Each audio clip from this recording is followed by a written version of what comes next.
Occupying the media 3 hours a day, 5 days a week. Thom Hartmann here with you. And on the line with us, Dr. Michael Greger. He's a physician, an author. He's the director of the Public Health and Animal Agriculture, part of the Humane Society of the United States. His website, nutritionfacts.org. Dr. Greger, welcome. So happy to be on the show. It is great to have you with us. Okay, I've got a Daily Mail article here. The headline, "Butter isn't bad for you after all. Major study says 80s advice on dietary fats was flawed." We just had a fellow on from one of the conservative think tanks here in town saying essentially the same thing. And what say you? I mean, you're one of the leading experts in the world, in my opinion, on the relationship between what we eat and how well we do.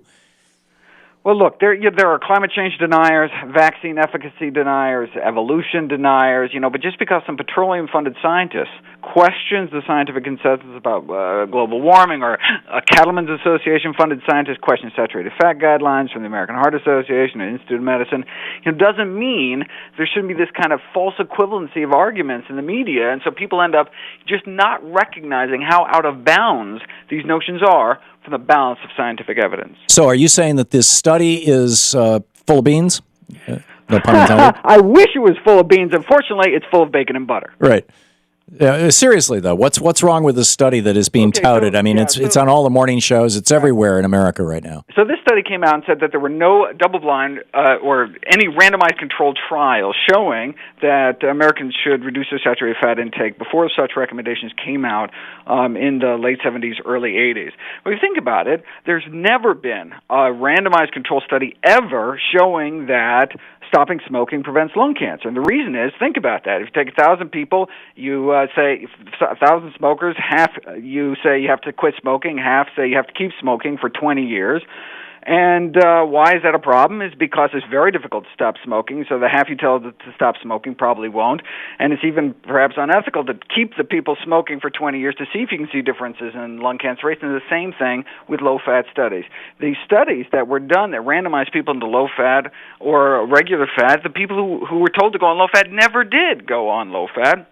And so no wonder that these studies didn't show what we'd expect them to show. But we don't need randomized controlled studies to show that smoking is bad for us, and we don't need randomized controlled studies to tell people that fruits and vegetables are good for us, and these processed foods are bad for us.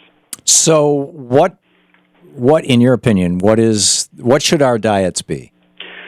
Well, the processed and animal foods tend to have more of the things we don't want, like added sugar, cholesterol, saturated fat, sodium, and trans fat. These are so-called nutrients of concern from the federal authorities, and the less of the things that we're not getting enough of as a population. That's fiber, folate, magnesium, potassium, and vitamins A, C, E, and K. And so where are these nutrients of concern found, meaning most Americans aren't getting enough of them? They're found in the most nutrient-dense of foods, and that's whole plant foods. So foods as grown out of the ground. Probably the most uncontroversial statement in all of nutrition is eat more fruits and vegetables. Fruits are fruits, and vegetables are basically all the rest of the plant, the stem vegetables, the root vegetables, the leaf vegetables.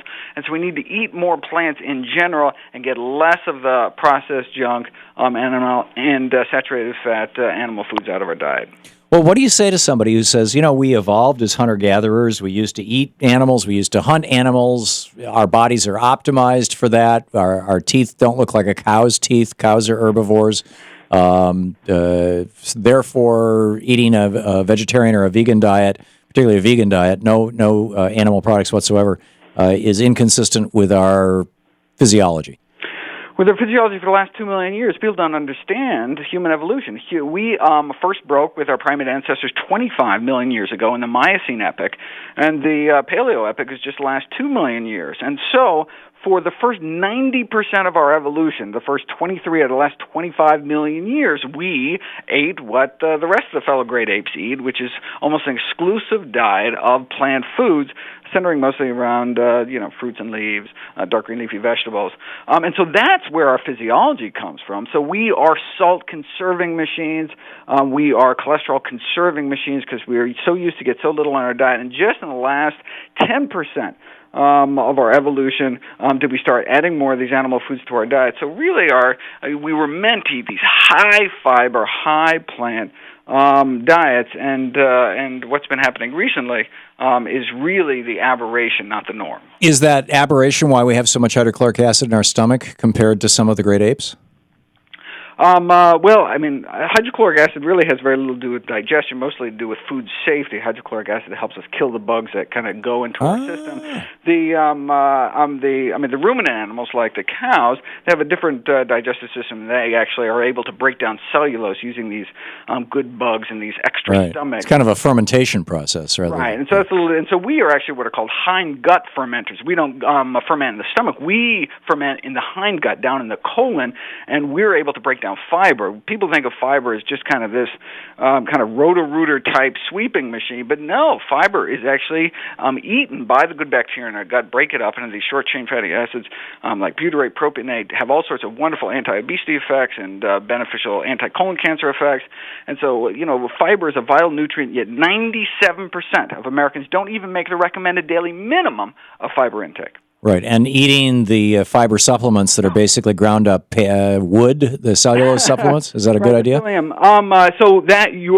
unfortunately, our gut bacteria cannot utilize that fiber in the same way. So it may help with constipation, but it doesn't offer the other benefits that benefits against chronic disease that whole plant foods. I was fascinated by one of your videos I saw a few weeks ago, or maybe it was a few months ago. I talked about it on the air on the show and credited you for it. That said that if you drank fruit juices, you were at higher risk for obesity. But if you ate the fruit, it was the exact opposite because the fiber in the. Yeah. Go ahead. Yeah, so it's these added sugars, these industrial sugars, the high fructose corn syrup and table sugar that's added to food that does indeed lead to things like increased hypertension, increased fat in the liver, which can cause liver dysfunction. But the same fructose, the same sugars in whole plant foods has the opposite effect, actually decreases our risk of chronic disease. We should eat foods the way we were designed to eat them whole. Sir, you are a genius. Dr. Michael Greger, physician, author, director of public health and animal agriculture for the Humane Society. His website, nutritionfacts.org. Thank you very much for being with us, Dr. Greger. Honored to be here. Great talking to you. We'll be right back. You're listening to the Thom Hartmann Program. Call 202-536-2370. So I still ain't eating butter. See you. We'll be right back.